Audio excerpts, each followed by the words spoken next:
Ito ang kabataan sa harap ng House of Representatives upang irehistro ang ating pagtutol sa ipinasang budget ng gobyerno ni Marcos. Dito, habang kinaltasan ng ilang bilyong pondo ang mga state universities and colleges, nagdagdag ang gobyerno ni Marcos ng mahigit 300 bilyong pondo para sa unprogrammed projects. Ang mga ito ay malinaw na pork barrel na naman nagdadiretso sa bulsa ni Marcos, dadiretso sa bulsa ng mga mambabatas. Nakakagalit na yung pinail natin impeachment complaint kay Sara Duterte ilang linggo nang nakatiwangwang sa Kongreso, samantalang itong budget para sa korupsyon, itong budget para sa giyera ay ilang araw lang na naratsada ng Kongreso at ng Senado.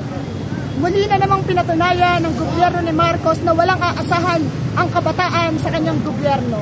Ninanakaw ng gobyerno hindi lamang ang pondo ng bayan, ninanakaw din ng gobyerno ang kinabukasan ng kabataan. Kaya nananatiling makatwiran at determinado ang mga kabataan na lumaban, kumilos sa lansangan, kumilos sa anumang darangan upang singilin si Marcos, panagutin si Duterte at patalsikin si Sara mismo.